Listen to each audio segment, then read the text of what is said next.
कि अगर कोई सीरियस बीमार हो जाए तो कोई यहाँ पर डॉक्टर वहाँ नहीं मौजूद नहीं है। हम लोगों की मजबूरी है कि हम लोगों को लखनऊ दौड़कर जाना ही पड़ता है।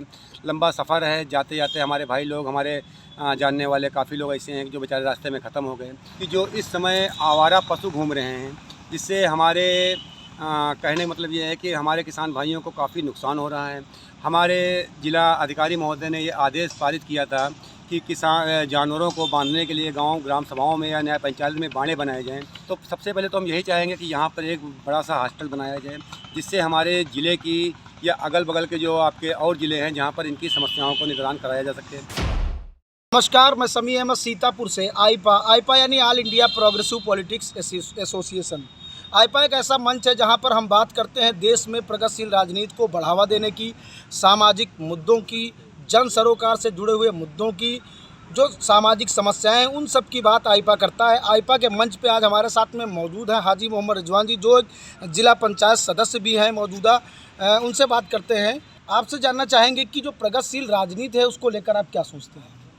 भाई, राजनीति का मतलब तो ये होता है कि जिससे हमारे क्षेत्र का, हमारे शहर का, हमारे ज़िले का या हमारे प्रदेश का या देश का विकास होना चाहिए। लेकिन आजकल विकास सिर्फ कुछ लोग पर्सनल तौर पर अपनी राजनीतिक पार्टियों की रोटी सेकने चक्कर में अपना उल्लू सीधा करते हैं, ना कि हमारे क्षेत्र का विकास करते हैं। तो आजकल का माहौल ये है, लोग बिरादरीवाद की राजनीति करते हैं, विकास इनके मुद्दे नहीं होते हैं। ये विरोध की राजनीति करते हैं, विकास इनके मुद्दे नहीं होते हैं, जो कि ये चीज़ गलत है। भाई, हम लोग किसान हैं और किसान साथ में बहुत छोटे से एक राजनीतिक कार्यकर्ता हैं, लेकिन हमारा मकसद ये होता है कि किस तरीके से हम अपनी जनता को संतुष्ट कर पाएँ, किस तरीके से अपने हम भाइयों की जो ज़रूरतें हैं उनको हम पूरा कर पाएँ, और किस तरीके से जो इनकी जायज़ डिमांडें हैं उनको हम पूरी कर पाएँ। लेकिन माहौल भाई ये बना हुआ है कि आज की तारीख में लोग राजनीति को इन्होंने अपना धंधा बना रखा है, और राजनीति इनका मकसद सिर्फ ये रह गया है कि राजनीति में हम आ जाएं और किस तरीके से अपने हम घरों को मजबूत करें, किस तरीके से अपने हम परिवार को मजबूत करें, जो कि ये सरासर गलत है। राजनीति का मतलब ये होता है सबको जोड़कर चलने का काम होना चाहिए। आप जिस क्षेत्र में रहते हैं या जितना ज़्यादा आप कार्य कर सकते हैं उस क्षेत्र को आप मजबूत करें। वहाँ की जो सुविधाएँ, जो जनता को सुविधाएँ मिलनी चाहिए, मूलभूत सुविधाएँ मिलनी चाहिए। अगर ऐसा नहीं होता है तो भाई राजनीति इस तरीके से नहीं होनी चाहिए जिस तरीके से आज की तारीख में हमारे देश में राजनीति हो रही है। वर्तमान की अगर बात की जाए तो 2022 का चुनाव सर पर है। तमाम तरीके के जो मुद्दे हैं वो लेकर नेता आते हैं कि सीतापुर में इस तरीके का विकास होगा। कितने पूरे होते हैं 5 साल में? भाई, ये तो हमसे बेहतर आप लोग खुद जानते हैं कि राजनीतिक जब समय आता है तो पार्टियां पब्लिक को चूतिया बनाने के लिए बहुत से बातों का इस्तेमाल करती हैं। लेकिन हमारा कहने का मतलब है, कहें कम और करें ज़्यादा। अगर आप काम करके क्षेत्र में दिखाएंगे तो आपको ये कहने की ज़रूरत ही नहीं कि हम फला करेंगे, हम धमाका करेंगे, हम ये करेंगे। आप विकास करेंगे तो आदमी आपके पास खुद जुड़ने काम करेगा। आज की तारीख में आदमी किसी पार्टी का भाई मोहताज नहीं है। पार्टी से वही मोहताजी कर रहे हैं जो कि पार्टी में विरोध करना चाहते हैं या लोगों का विरोध भाषा से काम करना चाहते हैं, वही पार्टी के मोहताज हैं। भाई, हम बहुत छोटे से कार्यकर्ता हैं और हम जिला पंचायत भी हैं। ना तो हमारी कोई पार्टी है, ना ही हम किसी पार्टी के सपोर्टर थे। हमको निर्दलीय हमने चुनाव लड़ा, और चुनाव में चाहे आपकी बीजेपी हो, चाहे वो सपा हो, चाहे वो बसपा हो, और हमारे क्षेत्र के काफ़ी प्रमुख लोगों ने भी नामांकन किया और सब लोगों ने चुनाव लड़ा। क्योंकि बात यहाँ पर राजनीति लोग करते हैं तो जब परिवारवाद की राजनीति होने लगती है, बिरादरी राजनीति होने लगती है, तो राजनीति सक्सेस नहीं है। अगर आप राजनीति करते हैं तो सबको साथ लेकर काम करें। जहाँ से हम जिला पंचायत हैं वहाँ पर 49,000 वोट हैं, 87 ग्राम सभा है, 87 मजरे हैं इसके हैं, और 20 ग्राम सभाएँ इसके। इसमें अगर बिरादरी की राजनीति भाई हम करते हैं तो शायद ही 5 से 6 हज़ार मुस्लिम वोट होगा यहाँ पर होगा। और जबकि लोगों ने हमको हराने के लिए कुछ मुस्लिम भाइयों को भी खड़ा कर दिया कि बिरादरी की वोट काट सके। कुछ पार्टियों ने अपने प्रत्याशी को भी खड़ा कर दिया किस तरीके से मुस्लिम वोट काटी जा सके। लेकिन सब भाइयों के आशीर्वाद से और सबके सहयोग से और हमारे काम की लगन की वजह से लोगों ने हमको चुना है, और हम ये भगवान से प्रार्थना करते हैं कि जिस उद्देश्य से हमारे भाइयों ने हमको चुना है, भगवान हमको इतनी ताकत दे कि उनके उम्मीद को, उनके जायज़ कामों को हम पूरा करने की ताकत भगवान हमको दे। सरकार की अगर बात की जाए तो कितना विकास सीतापुर ज़िले में कराया है, और आप सीतापुर ज़िले के रहने वाले हैं, जो प्रमुख समस्याएं सीतापुर की हैं वो क्या है? भाई, समस्याएं सीतापुर की प्रमुख हैं, बहुत सी समस्याएं हैं, लेकिन बात की जाए कि सबको तो भगवान संतुष्ट नहीं कर पाता है। तो हम किसी पार्टी के ऊपर विशेष तौर पर उंगली नहीं उठाना चाहते हैं कि फला पार्टी ने ये नहीं किया, फला पार्टी ये नहीं किया। आदमी करने की कोशिश ज़रूर करता है, लेकिन वो कितनी लगन से काम कर रहा है, कितना क्या कर रहा है, ये तो उसके कार्य करने के विवेक के ऊपर होना चाहिए। समस्याएं यहाँ पर बहुत ज़्यादा हैं। पहली बात तो यहाँ पर कोई इतना हॉस्पिटल मौजूद नहीं है कि अगर कोई सीरियस बीमार हो जाए तो कोई यहाँ पर डॉक्टर वहाँ नहीं मौजूद नहीं है। हम लोगों की मजबूरी है कि हम लोगों को लखनऊ दौड़कर जाना ही पड़ता है। लंबा सफ़र है, जाते जाते हमारे भाई लोग, हमारे जानने वाले काफ़ी लोग ऐसे हैं जो बेचारे रास्ते में ख़त्म हो गए। तो सबसे पहले तो हम यही चाहेंगे कि यहाँ पर एक बड़ा सा हॉस्पिटल बनाया जाए, जिससे हमारे ज़िले की या अगल बगल के जो आपके और ज़िले हैं जहाँ पर इनकी समस्याओं को निदान कराया जा सके। दूसरी समस्या यह है हमारे किसान भाइयों की कि जो इस समय आवारा पशु घूम रहे हैं, जिससे हमारे कहने का मतलब ये है कि हमारे किसान भाइयों को काफ़ी नुकसान हो रहा है। हमारे जिला अधिकारी महोदय ने ये आदेश पारित किया था कि किसान जानवरों को बांधने के लिए गांव ग्राम सभाओं में या न्याय पंचायत में बाड़े बनाए जाएं, लेकिन हम जिलाधिकारी साहब को गलत नहीं कह सकते हैं और ना ही हम सरकार को गलत कह सकते हैं। गलत अगर आप लोग देखें जाकर तो जो गांव के प्रधान बने बैठे हैं वो क्या करते हैं कि नाम पर खाते से पैसे निकालते हैं कि हम बाड़े का काम करने जा रहे हैं, हम उसमें जानवर बांधने का काम कर रहे हैं। वो अपने अगल बगल के जानवर बांध लेते हैं और उसके बाद में उसके जो पैसे गवर्नमेंट देती है तो वो पैसे प्रधान जी खुद खा जाते हैं सिक्योरिटी की मिलीभगत से। और इसका कारण ये होता है कि जो आवारा जानवर हैं वो फिर भी वही काम कर रहे हैं, सड़कों पर घूमा करते हैं, आए दिन एक्सीडेंट हुआ करते हैं, आए दिन दुर्घटनाएं हुआ करती हैं, लेकिन उन पर कोई विशेष ध्यान नहीं दिया जाता है। लेकिन कागज़ को पूरा करने के लिए जब कोई अगर हमारे जिलाधिकारी कोई टीम गठित करते हैं तो पता चलता है कि फला गाँव में फला बाड़ा बना हुआ है, लेकिन अगर उस बाड़े की जानकारी की जाए तो शायद वहाँ पर जो जानवर बंद होते हैं वो जानवर बेचारे भूखे प्यासे मर जाते हैं, उनका कोई हाल चाल पूछने वाला नहीं होता है और उनकी बेदबी इतनी ज़्यादा होती है कि मरने के बाद में उनको कुत्ते और जानवर नोच कर खाते हैं। ये कि जो कि बहुत गलत चीज़ है। अगर बाड़े बनाए जाएँ तो उनकी जांच भी होनी चाहिए और जो ग्राम सभा में कुछ ऐसी टीमें बनाई जाएँ कि जो कि जाकर जांच करें कि जहाँ सेक्रेटरी हो चाहे कोई अधिकारी हो कि वो जो हमारे जिला अधिकारी महोदय ने आदेश किया है, जो नियम कानून बनाए हैं, क्या उस पर वो सही खरे उतर रहे हैं। लेकिन वो खरे भाई उतरते नहीं। पता चलता है कि जब कोई शिकायत होती है तो शिकायत करने के लिए सेक्रेटरी महोदय पहुँचते हैं या आपके वीडियो साहब पहुँचते हैं। तो जब वो पहुँचते हैं तो उससे पहले जब उनको खुद उनका हिस्सा मिल रहा है तो जाँच वो कहाँ से सही करेंगे। आप गांव की जनता से संपर्क करिए, आपको गांव की जनता बताएगी किस तरीके से जनता परेशान है। हमारे भाई लोग पूरे जाड़े में बरसात में अपने खेतों में बैठकर जानवरों से बचाने का काम करते हैं, लेकिन भाई हम लोग भी इंसान हैं। 24 घंटे जब मेहनत करते हैं, अगर किसी समय हम लोग की आँख लग जाती है तो पता चलता है कि 20 से 50 से सैकड़ा जानवर आकर आधे घंटे के अंदर हमारे पूरे के पूरे खेत को बर्बाद कर देते हैं। अब हम लोग शिकायत लेकर कहाँ पर जाते हैं?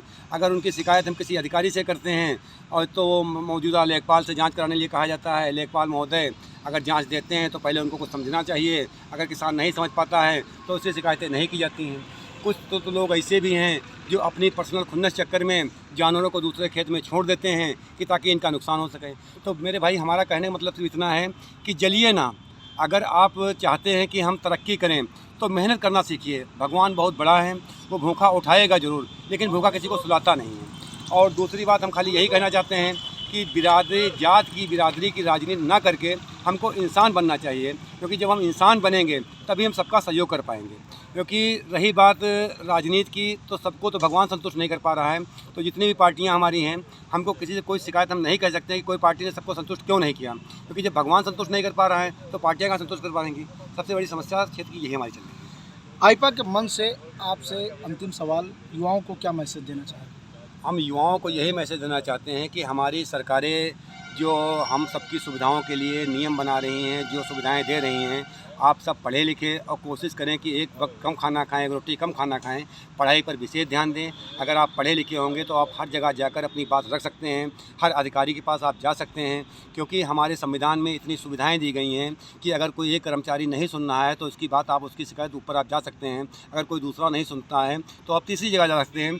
अगर आप लगन से मेहनत करते हैं और ये चाहते हैं कि हमारा काम जायज़ पूरा हो, तो हमारे संविधान में इतने अच्छे नियम बनाए गए हैं कि अगर अपनी बात को हम जायज़ लेकर ऊपर अधिकारियों तक या न्यायालय तक हम पहुँचेंगे तो भगवान ने चाहा तो हम लोगों के जायज़ काम जो होंगे वो ज़रूर पूरे होंगे। फ़िलहाल सिर्फ हम इतना कहना चाहते हैं अपने भाइयों से कि भाई सबसे ज़्यादा कोशिश आप लोग ये करिए कि किसी भी बिरादरी की राजनीति ना करिए। आप वो देखिए कि कौन आपका सपोर्ट कर रहा है, कौन आपका सम्मान कर रहा है, कौन आपके सुख दुख में खड़ा हो रहा है। ये चुनावी मुद्दे होते हैं कि चुनाव के टाइम पर सब एक दूसरे के अपनी तारीफ़ें करते हैं, दूसरे की बुराइयां करते हैं। हम सिर्फ यही कहना चाहते हैं कि इस समय अपने संबंधों को पार्टियों के चक्कर में ख़राब ना करें, क्योंकि ये पार्टियां आज आई हैं आपके बीच में और जो जीतेगी वो तो रहेगी, लेकिन जब ये जो हार जाएंगी वो पलट कर 5 साल आपके करीब नहीं आती हैं।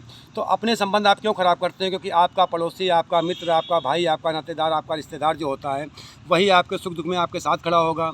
रही राजनीति की बात, तो आज बाप बेटा अलग अलग पार्टियों में अपना रखते हैं, और रही बीवी बच्चे भी जो होते हैं एक पार्टी के सहमत नहीं करते हैं। तो पार्टियों के चक्कर में आप अपने पर्सनल संबंधों को ख़राब ना करें। आप सिर्फ पढ़ने लिखने का काम करें। आपको जो सरकार ने सुविधाएं दे रखी हैं उन सरकार को सुविधाओं को देने का काम करें, क्योंकि कोई विधायक किसी सांसद के आप मोहताज नहीं, किसी प्रधान के, किसी जिला पंचायत के आप मोहताज नहीं हैं। अगर आपको हमारे देश के संविधान के बारे में जानकारी होगी तो जो सुविधाएं गवर्नमेंट ने जो नियम बना रखे हैं तो उससे हम हर वो सुविधा हासिल कर सकते हैं। और कोशिश ये करिए कि आपके पड़ोसी में कौन सा गरीब इंसान है तो उसकी आप कहाँ से क्या मदद कर सकते हैं, ये ना देखकर वो किस कास्ट का है, किस बिरादरी का है, क्या है। आप इंसान बन जाइए और भगवान चाहेगा कि आप कभी निराश नहीं होंगे और कोई भी हालात आपको कभी डिगा नहीं सकते हैं। परेशानी इंसान के ऊपर आती रहती है, क्योंकि इतिहास गवाह है कि हमारे भगवानों के ऊपर, हमारे बुज़ुर्गों के ऊपर, हमारे बड़ों के ऊपर जब जब से ये दुनिया बनी है राक्षसों का भी इस दुनिया में आए हैं और अच्छे व्यक्ति भी आए हैं। तो विरोध, जब आप कोई अच्छा काम करेंगे तो आपका विरोध तो ज़रूर होगा। जैसे मिसाल के तौर पर हम आपको बता दें कि लोग कहते हैं कि मंदिर आपका निर्माण करिए। मंदिर का निर्माण करना भैया बहुत अच्छी चीज़ है, लेकिन एक जानकारी हम आपको बताना चाहते हैं कि मंदिर और मस्जिद के नाम पर आप ना लड़कर आप ये जानकारी करिए कि भगवान, हिंदू धर्म कहता है, भगवान भी कहते हैं कि कण कण में भगवान है। आप क्यों मंदिर के लिए लड़ रहे हैं? आप जहाँ भी पूजा करेंगे भगवान आपको वहाँ उपस्थित मिलेंगे। आप जहाँ भी नमाज़ पढ़ेंगे आपको वहाँ पर आपकी इबादत कबूल होगी। ना तो भगवान किसी मंदिर के मोहताजी हैं और ना ही किसी मस्जिद के मोहताज हैं। भगवान यही कहते हैं कि आप अपने दिल में आप सम्मान करिए, और सबसे बड़ा प्रेम धर्म है इंसान की मदद करना। जब आप इंसान की मदद करेंगे, कि भगवान ने इतनी योनियों में सबसे अच्छी अगर योनि कोई बनाई है तो इंसान की बनाई है। लेकिन आज हमारे हालातों से या हमारे राजनीतिक कारणों के कारण से या पार्टियों की विरोधी राजनीतिक चक्कर में स्थिति ये बन जाती है कि हम पार्टियों में बढ़कर अपने भाई का नुकसान करने लगते हैं, अपने भाइयों का विरोध करने लगते हैं। तो भाई विरोध ना करो। अगर आपको आप किसी को देख रहे हैं कि वो आपसे मजबूत है तो उससे ज़्यादा मेहनत करने का काम करें। भगवान के घर देर है वो अंधेर नहीं है। क्योंकि हम जिला पंचायत में भी आए, हम कनवा के प्रधान भी थे। हमने एक मंदिर का भी निर्माण कराया था, लेकिन शायद कुछ लोगों को शायद मंदिर का निर्माण अच्छा नहीं लगा। वो ये कहते थे कि मंदिर बनाने का ठेका सिर्फ हिंदू भाइयों का है। लेकिन हम ये कहना चाहते हैं अपने भाइयों से कि मंदिर भी बनाइए, मस्जिद भी बनाइए, लेकिन ऐसा कोई काम ना करिए जिससे कि आपका विवाद पैदा हो। क्योंकि अगर भगवान मंदिर में भी आप पूजा करेंगे तब भी आपको पुण्य मिलेगा, और मस्जिद में जाकर नमाज़ पढ़ेंगे तब भी आपको नेकियां मिलेंगी। लेकिन इसके अलावा अगर मंदिर मस्जिद नहीं भी है तब भी आपको पुण्य और नेकियां जरूर मिलेंगी। लेकिन कोशिश आप ये करिए किस तरीके से आप अपने परिवार को मजबूत कर सकते हैं, किस तरीके से अपने परिवार का पालन पोषण कर सकते हैं। पार्टियों के चक्कर में अपने आपसी संबंधों को ना खराब किया जाए। आने वाले वक्त में ये पार्टियां सिर्फ अपनी रोटियां सेकती हैं। बाकी आप अपने भाइयों को संबंध बनाइए, और जहां जिसका जिद्द करे वहां पर उसको सपोर्ट करने दीजिए। किसी से कोई खुन्नस न रखिए, किसी से कोई विरोध ना करिए। और वक्त आएगा, क्योंकि हम लोग सिर्फ भगवान से मांगते हैं, जिससे दुनिया मांगती है उससे हम भी मांगते हैं। हम लोग भगवान से मांग कर काम करें, और भगवान ने चाहा तो हम लोग को नाउम्मीद नहीं करें। ये थे हमारे साथ में हाजी मोहम्मद रिजवान, जो जिला पंचायत सदस्य, जिनका कहना है कि जो राजनीति है वो धर्म और मजहब से अलग हटकर होनी चाहिए। जब धर्म और मजहब से अलग हटकर राजनीति होगी तभी देश का विकास संभव है। आईपा के मंच पे आज के लिए बस इतना ही। नमस्कार।